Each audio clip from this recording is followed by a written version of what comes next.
जय जगन्नाथ आपण मानकु प्रज्योतिष फल को स्वागत। पंचक व्रत आमर आरंभ हो आउ किछि दिन परे। तो पंचक व्रत रे आपणकर देखिथिबे प्रथम दिन होची एकादशी बा देवोत्थान एकादशी, द्वितीय दिन होची आमर तुलसी विवाह, तृतीय दिन त्रयोदशी तिथि, चतुर्थ दिन आमर चतुर्दशी तिथि आ पंचम दिन आमर पूर्णिमा तिथि। चतुर्थ दिन जहाँकि चतुर्दशी तिथि, तो चतुर्दशी तिथि महादेव को पूजा करा जाए, माने चतुर्दशी तिथि महादेव को समर्पित अटे। तो यही जो चतुर्दशी तिथि रे पंचकर पंचकर 5 दिन से चतुर्थ दिन चतुर्दशी तिथि रे आमर बड़ ओषा पर्व पालन करा जाए, जहाँकि से दिन वैकुंठ चतुर्दशी मध्य रहुची। देखंतु मैं आपको खड़ीरत्न पंजिका ही सुट करी देखाऊँगी। शिव उत्थापन ता सहित बड़ ओषा, वैकुंठ चतुर्दशी बा मंगल चतुर्दशी, स्नान सबू रहुची आमर 4 नवेम्बर मंगलवार दिन। ठीक अच्छे, आपणकर बड़ ओषा जो मैंने बड़ ओषा पर्व पालन करचंती, तो 4 नवेम्बर मंगलवार दिन तांकर रोची बड़ ओषा, से दिन वैकुंठ चतुर्दशी। कौन पई रही वैकुंठ चतुर्दशी? देखो बड़ एकादशी गला, तो बड़ एकादशी होची देव उत्थान एकादशी, माने से दिन भगवान विष्णु तांकर जोग निद्रारू से जाग्रत होइथांती। तापरे भगवान विष्णु कौन करती, यही बड़ ओषा दिन भगवान शिव को पूजा करी सी कौन करे, तांको जाग्रत करई थांती, तांको पूजा करथांती। सेही दिन भगवान विष्णु भगवान शिव को पूजा करथिले, तेणु सेही दिन को वैकुंठ चतुर्दशी मध्य कहा जाय थाए। एटा एमिति एक गोटे दिन जे से दिन उभय हरि आउ हरं को पूजा करा जाए, एकत्र पूजा करा जाय थाए। जो माने एकत्र भावे भगवान विष्णु को सहित भगवान शिव को पूजा करी थांती, सेमानंकर माने अशेष पुण्य फल प्राप्ति होइथांती। उभय भगवान माने संतुष्ट होइथांती, तांको आशीर्वाद कामना करिथांती। तो जो माने बड़ ओषा पर्व पालन करचंती, माने जो माने उपवास रखुचंती, कौन तांकर नियम रही देखो। जो माने बड़ ओषा करूचंती से माने से गोटे दिनर तांकर ओषा नुहे, से माने कार्तिक मास टोटाल कार्तिक मास सारा ओषा करथांती। जेमती कार्तिक मासर व्रत थाए, तो से माने कार्तिक मासर व्रत करिथांती, ता सहित कार्तिक मासर सोमवार ओषा मध्य करिथांती। तापरे ये जो बड़ ओषा रही चतुर्दशी तिथि रे, तार पूर्व दिन माने 3 नवेम्बर सोमवार दिन से माने एक बार करथांती। एक बार करी से माने एक बेला माने गोटे बेला अन्न भोजन करथांती, रात्रि रे किछि खाई नथांती। किंतु चतुर्दशी बड़ ओषा दिन से माने निर्जला व्रत करथांती, माने बिल्कुल भी खाइबेनी कि बिल्कुल भी पानी पीबे नहीं, अन्न जल बिल्कुल भी ग्रहण करिबेनी, पूरा टोटाल निर्जला व्रत रखी थांती। पूर्णिमा तिथि रे माने ता परदिन बड़ ओषा परदिन पूर्णिमा आमर, तो पूर्णिमा तिथि रे से माने कौन करथांती, प्रथमे स्नान करथांती, घर पूजा करथांती, मंदिर जाइथांती, डंगा भसई थांती। तापरे प्रथमे भगवान शिवंकर पादुक पानी बा तांकर जो पणा हांडी जदि बसई थांती, केतेक स्थान रे पणा हांडी बसांती, केतेक स्थान रे भगवान शिवंकर पादुका कि भगवान विष्णुंकर पादुका पाई सारला परे से माने कौन करंती, अन्न ग्रहण करिथांती। माने दिन बेला जो अरुआ अन्न तो से माने ग्रहण करिथांती। तो सेमानकर गोटे रीति रोचे। ठीक अच्छे, कारण बड़ ओषा एमती गोटे पर्व, माने से दिन बहुत बड़ पर्वटी।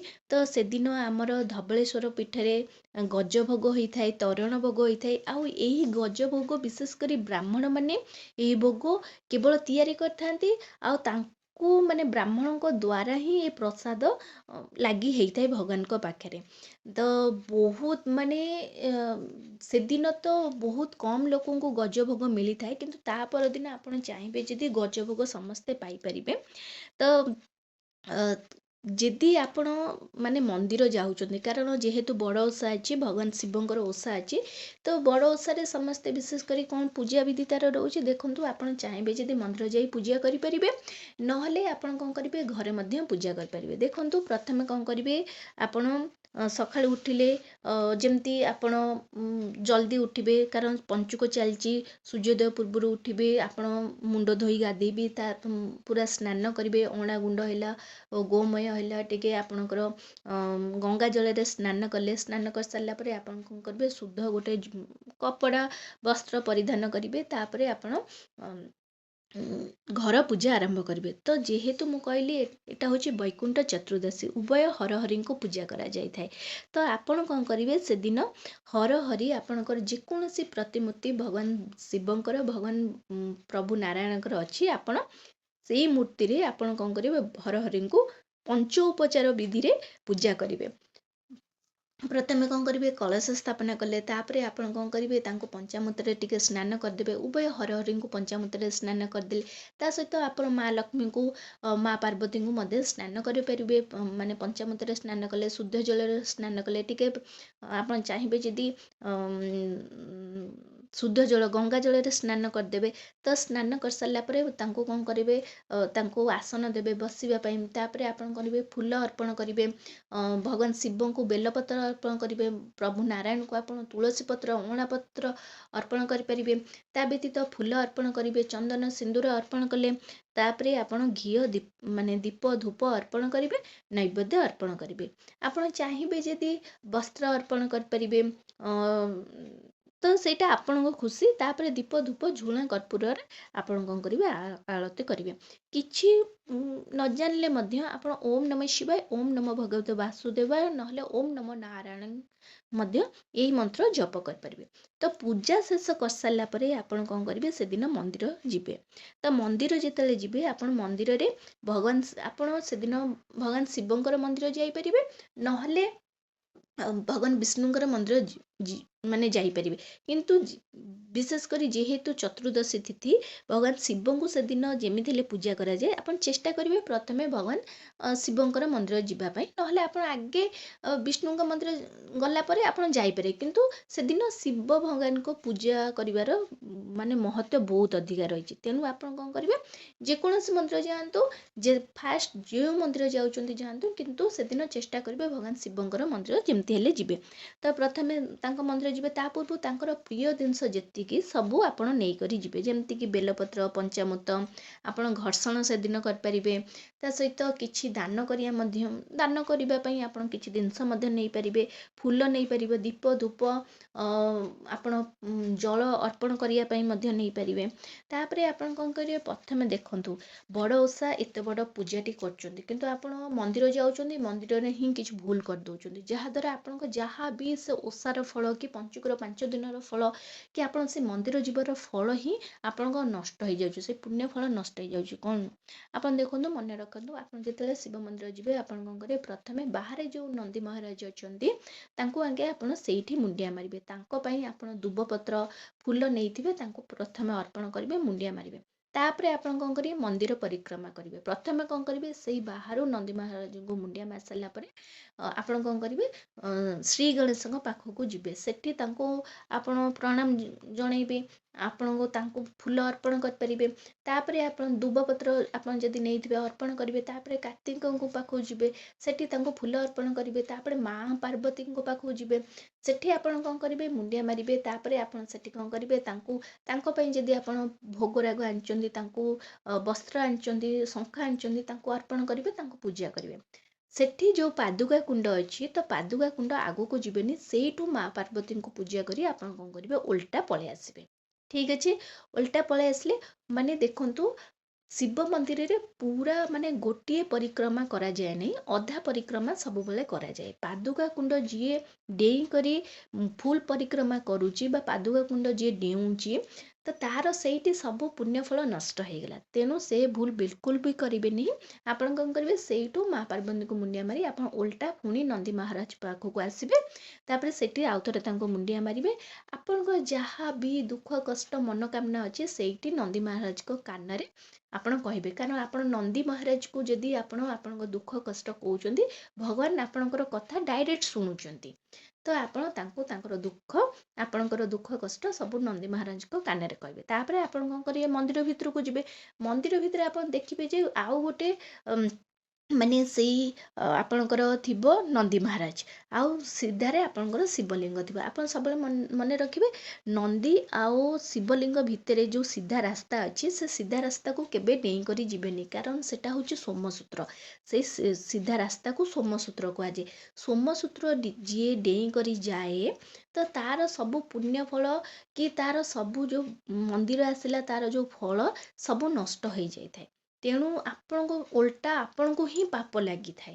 ତେଣୁ ସେଇ ଭୁଲ ବିଲକୁଲ ବି କରିବେନି। ସୋମସୂତ୍ର କେବେ ଡେଇଁ କରି ଯିବେ ନାହିଁ। ଆପଣଙ୍କ ପୁଣ୍ୟ ଫଳ, ଆପଣଙ୍କର ଯାହା ବି ସବୁ ନଷ୍ଟ ହେଇଥାଏ, ଓଲଟା ଆପଣଙ୍କୁ ପାପ ଲାଗେ।